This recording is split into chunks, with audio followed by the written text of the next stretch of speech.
তো বন্ধুরা, আজ আমি ওভেন চারা মাটির উনুনে বিস্কুট তৈরি করে আপনাদেরকে দেখাবো। আর এই বিস্কুটটি বানাবো আমি আটা দিয়ে। খাওয়ার বেলায় দারুণ হয়, মুখে দিলেই মিশে যায়। যে কেউ খুব সহজে বানিয়ে নিতে পারবেন। তো আপনারা কিন্তু পুরো ভিডিওটি দেখতে থাকুন, আশা করি ভীষণ ভালো লাগবে। তাহলে চলুন কাজে লেগে পড়ি। বিস্কুটটি বানানোর জন্য এই পাত্রের মধ্যে 200 গ্রাম আটা নিয়ে নিচ্ছি। দিচ্ছি 100 গ্রাম গুঁড়ো করে নেওয়া চিনি, হাফ কাপ সুজি, হাফ কাপ গুঁড়ো দুধ, স্বাদ মতো লবণ। তারপর দিচ্ছি এই চামচের 3 ভাগের 1 ভাগ বেকিং সোডা,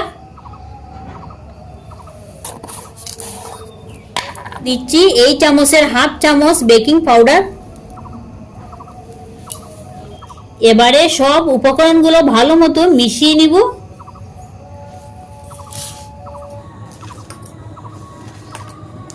সবকিছু ভালো মতো মিশিয়ে নিয়ে নিলাম।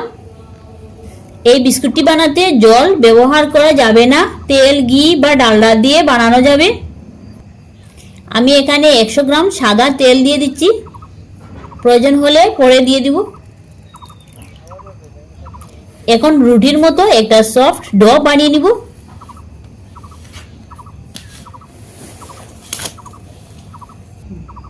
আরো কিছুটা তেল লাগবে, তাই আমি 25 গ্রাম তেল দিয়ে দিচ্ছি।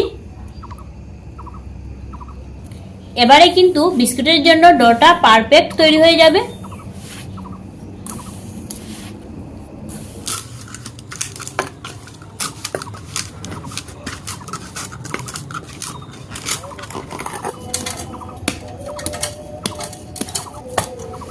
দেখুন কত সুন্দর সফট একটা ডো তৈরি হয়ে গেল বিস্কুটের জন্য।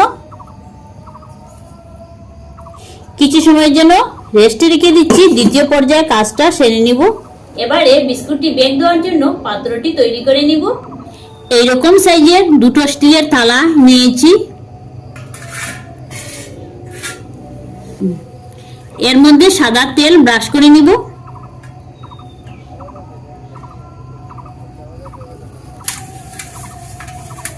তো তেল ব্রাশ করে নিয়ে নিলাম। রেস্টে রাখা ওই ডোটা এবারে নিয়ে নিলাম।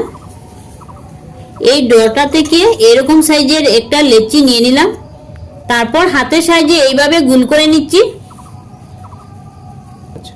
এই বিস্কুটটি বানানো কিন্তু একদম সহজ, এইভাবে গোল করে নিতে হবে। এবারে ওই তেল ব্রাশ করে নেওয়া থালার মধ্যে রেখে দিব। একইভাবে আবারও নিয়ে নিচ্ছি।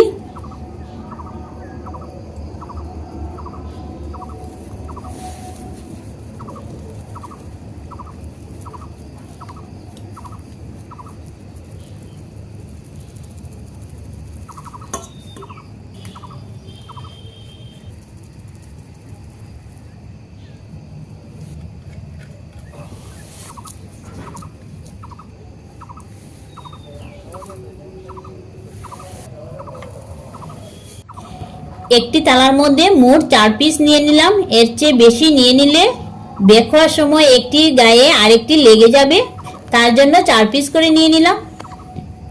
মধ্যেখানে আঙ্গুলের সাহায্যে এইভাবে চাপ দিয়ে দিচ্ছি।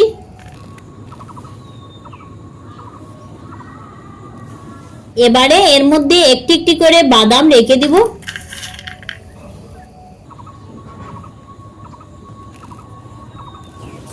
তো বেক দেওয়ার জন্য একটি পাত্র তৈরি করে নিলাম। একইভাবে আরেকটি পাত্র তৈরি করে নিব।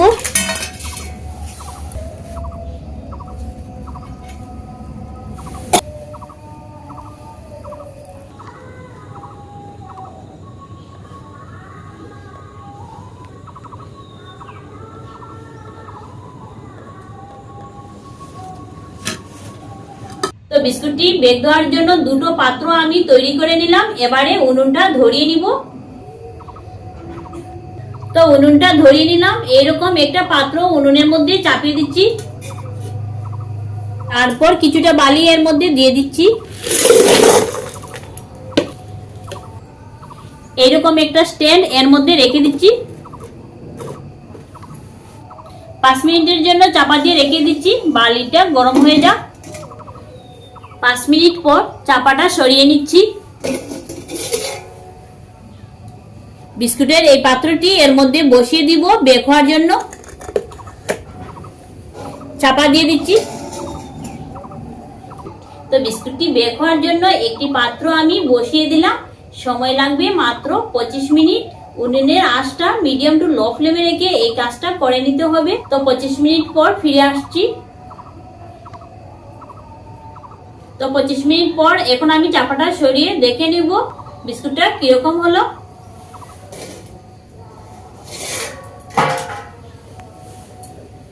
তো দেখুন বিস্কুটটা কত সুন্দর হয়েছে, ফুলে অনেকটা বড় হয়েছে আর কালারটাও কি দারুণ এসেছে। পাত্রটি নামিয়ে নিব।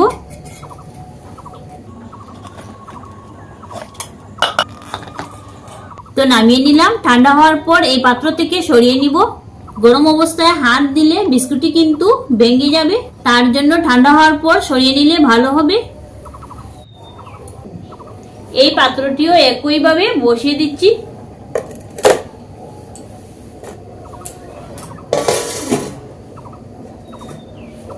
তো ঠান্ডা হওয়ার পর এই পাত্র থেকে বিস্কুটটি সরিয়ে নিচ্ছি। তো উঠিয়ে নিলাম আর দেখুন নিচ দিকটা কত সুন্দর হয়েছে।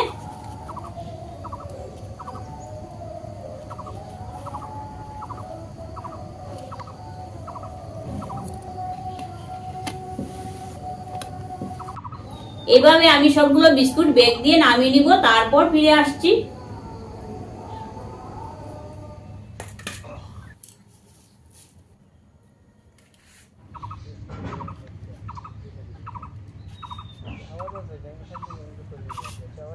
তো বন্ধুরা আমি সবগুলো বিস্কুট বেক দিয়ে নামিয়ে নিয়েছি আর দেখুন কত সুন্দর লাগছে দেখতে।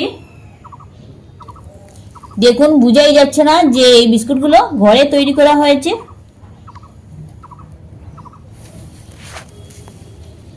একটা ভেঙে দেখিয়ে দিচ্ছি আপনাদেরকে।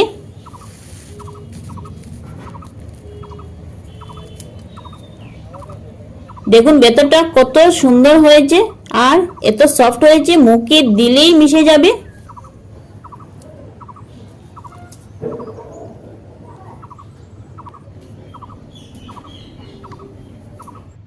তো দেখলেন তো বন্ধুরা আমি কত সহজে বিস্কুটগুলো ঘরে তৈরি করে নিলাম। এইভাবে আপনারা একবার ঘরে ট্রাই করে দেখবেন। ভিডিওটি ভালো লেগে থাকলে চ্যানেলটি সাবস্ক্রাইব করে আমাদের পাশে থাকবেন। ধন্যবাদ।